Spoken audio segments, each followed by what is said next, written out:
There's a particular kind of quiet that settles over a hive at the end of a good flow season when the boxes should be heavy and they're not.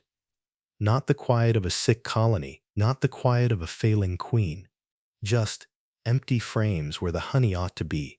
A strong colony, plenty of bees, and almost nothing to show for a full summer. Most beekeepers chalk it up to a bad year.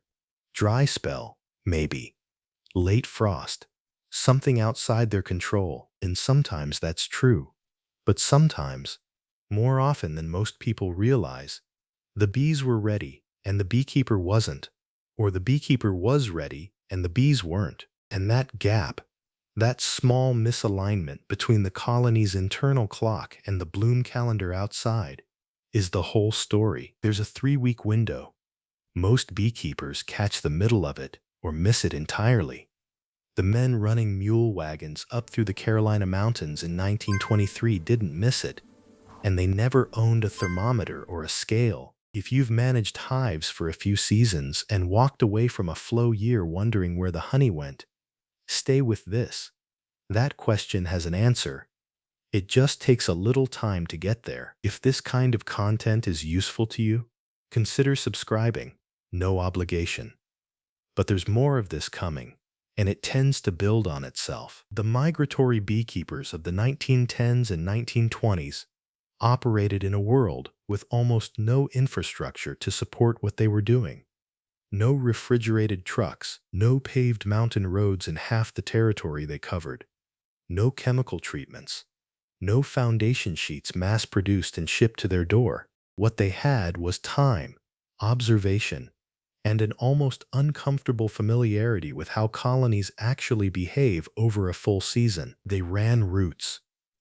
Some of them worked the Gulf Coast citrus bloom in late winter, then moved northeast into the Appalachian sourwood corridor by midsummer. Others followed the clover plains across the Ohio Valley, or pushed into the upper Midwest for the white sweet clover flows that could run for 6 weeks if the weather held. They knew those blooms the way a farmer knows his fields. Not from a book, from years of arriving too early or too late, and learning what that cost. But moving hives was never the point. The point was what they were moving toward, and when. Because here's what most people don't consider when they think about migratory beekeeping.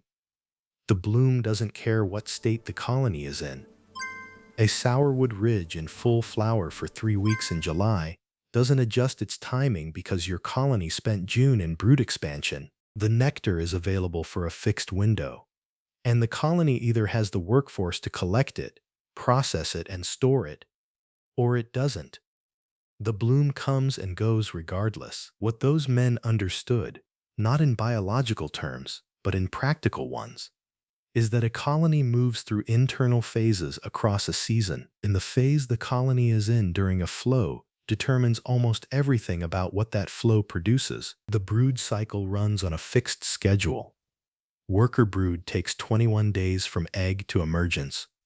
The queen lays, the nurses tend, the capping happens.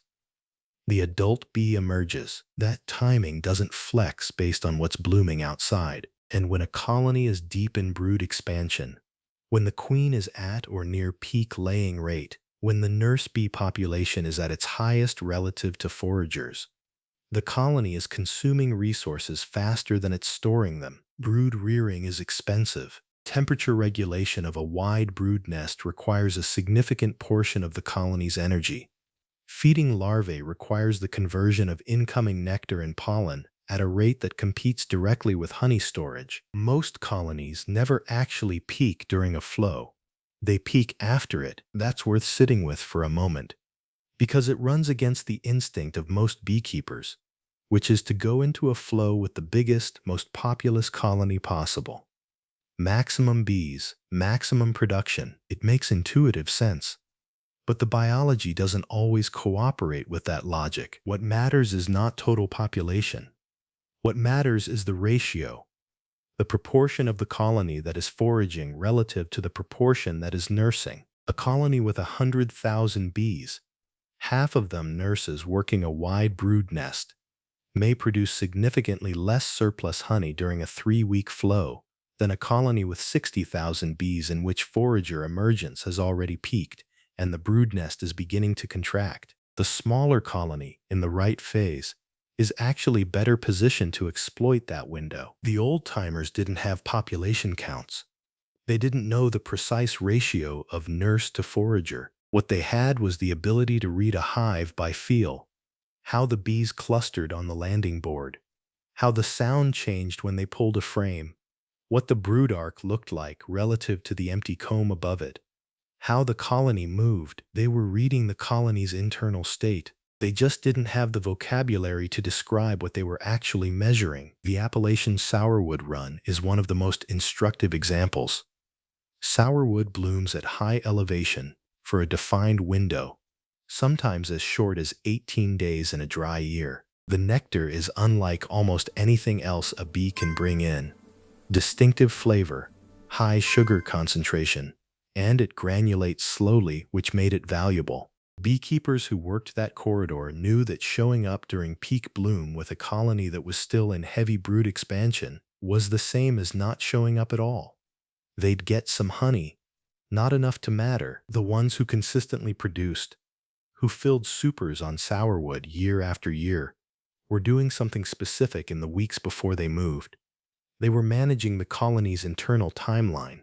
Some of them reduced brood space deliberately in late June, creating a mild constriction that would slow the queen's laying rate and allow the nurse bee population to begin shifting toward forager status. Others had learned to move early, arriving on location a full week before peak bloom, so that any late emerging foragers would be flying, oriented, and ready when the flow hit its stride. The hive looked strong. It was. But strong isn't the same as ready, and that distinction between a colony that looks powerful and a colony that is biologically positioned is the thing that commercial standardization eventually lost. Not because the science changed, because scale requires uniformity, and uniformity doesn't accommodate a 3-week biological window that varies colony to colony. There's a particular image that stays with you if you've ever seen old photographs from those operations. Rows of hives loaded onto flatbed wagons, mules standing in the early morning, a man with a smoker and no particular urgency, just checking each colony before it got loaded. That wasn't casual. He was reading something. Colony weight by lifting the back, entrance activity, the sound through the wood. In maybe 15 seconds per hive, he was making a judgment about which colonies went on the wagon and which ones stayed behind. The ones that stayed behind weren't the weak ones necessarily. Sometimes they stayed because they weren't ready. Too much open brood, queen at peak rate. Another 2 weeks and they'd be exactly what you'd want on a flow. But not today. That selection process, that quiet, practiced judgment, is almost entirely absent from modern beekeeping management. And it's not because it stopped being useful. It's because no commercial operation can afford to make individualized decisions about the biological readiness of each colony in a yard of 300 hives. This is the part the old-timers never wrote down. They didn't have to. They learned it by watching colonies miss a flow, year after year, until the pattern became obvious. And once it was obvious, it didn't need to be recorded. It was just what you did. If you've been doing this long enough that something in this sounds familiar, a season where the bees were strong but the honey wasn't there, you might consider leaving that below. It's a more common experience than most beekeepers admit. Now, the question that's been sitting since the opening of this, how did they know? Not in general terms. How, specifically, did a man with a mule wagon and 40 years of experience determine that a given colony was or was not in the right phase to exploit a flow?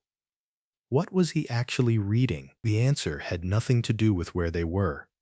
It had to do with when the colony was. There are 4 observable indicators that, taken together, tell you where a colony sits in its population cycle.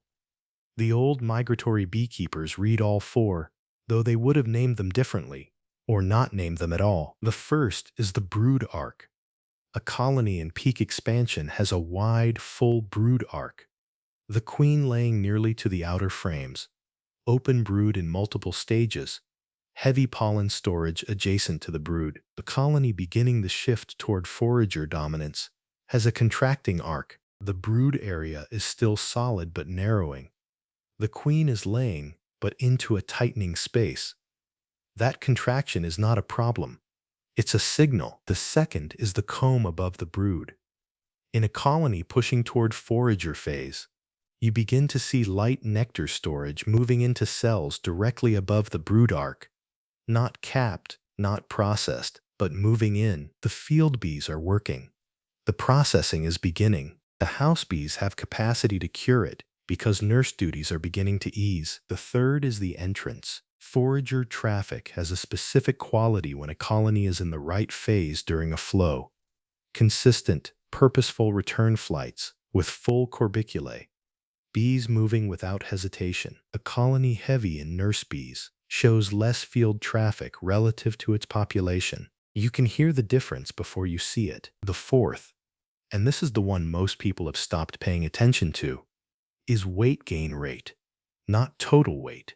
Rate of change. A colony correctly phased on a good flow gains weight quickly and continuously through the first week and a half.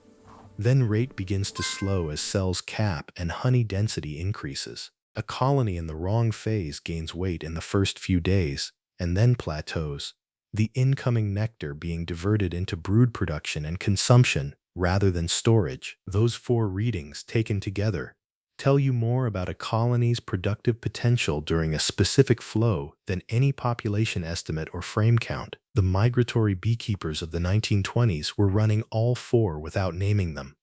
Every inspection, every loaded wagon, every decision about which colonies worked the sourwood and which ones waited. Modern commercial operations didn't forget this because it stopped working. They forgot it because it couldn't be scaled. You cannot make individualized biological readiness assessments on 300 colonies moving on a semi-trailer under a contract delivery window.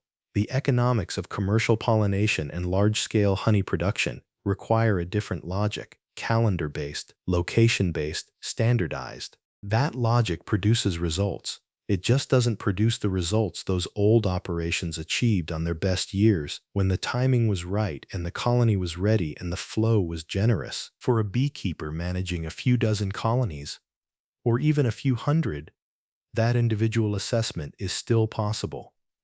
The information is available in every hive, every inspection. It's just a question of knowing what to look for and being willing to act on what you find, even when the action is counterintuitive. Reducing a strong colony's brood space 6 weeks before a major flow, moving a colony early and holding it before bloom peaks, selecting which yards get which colonies based not on population but on phase. Those decisions require patience and a willingness to trust observation over assumption.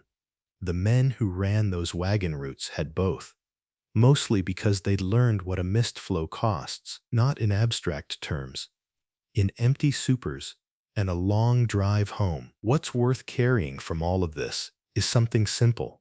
A nectar flow is not an event that a colony responds to. It's a window that a colony either enters correctly positioned or doesn't. The bloom doesn't wait. The colony's biology doesn't pause, and the gap between those two timelines, the bloom and the colony, is the whole margin between a productive year and a frustrating one. The men who understood this best were not scientists. They were working beekeepers who had failed enough times in enough different locations to understand what failure looked like before it happened. That's a kind of knowledge that doesn't transfer easily. It accretes, season by season, hive by hive, until the reading becomes automatic. Most of what they knew is still knowable. The brood arc still contracts the same way. The entrance traffic still changes the same way. The weight still moves the same way. The colony doesn't know it's living in a different century. It's running the same biology it ran in 1923. And the sourwood ridge is still blooming on the same schedule it always has. The only thing that changed is whether anyone is watching closely enough to read it. If you've seen a season where the timing was right and the difference was visible, or one where it wasn't, and you've spent time since then thinking about why, it might be worth sharing that below. And if this kind of history-grounded, biology-forward content is useful to you, a like helps more people find it. There's more of this, the old roots, the old methods, the things that got quietly set aside when the industry scaled up. It tends to be worth the time.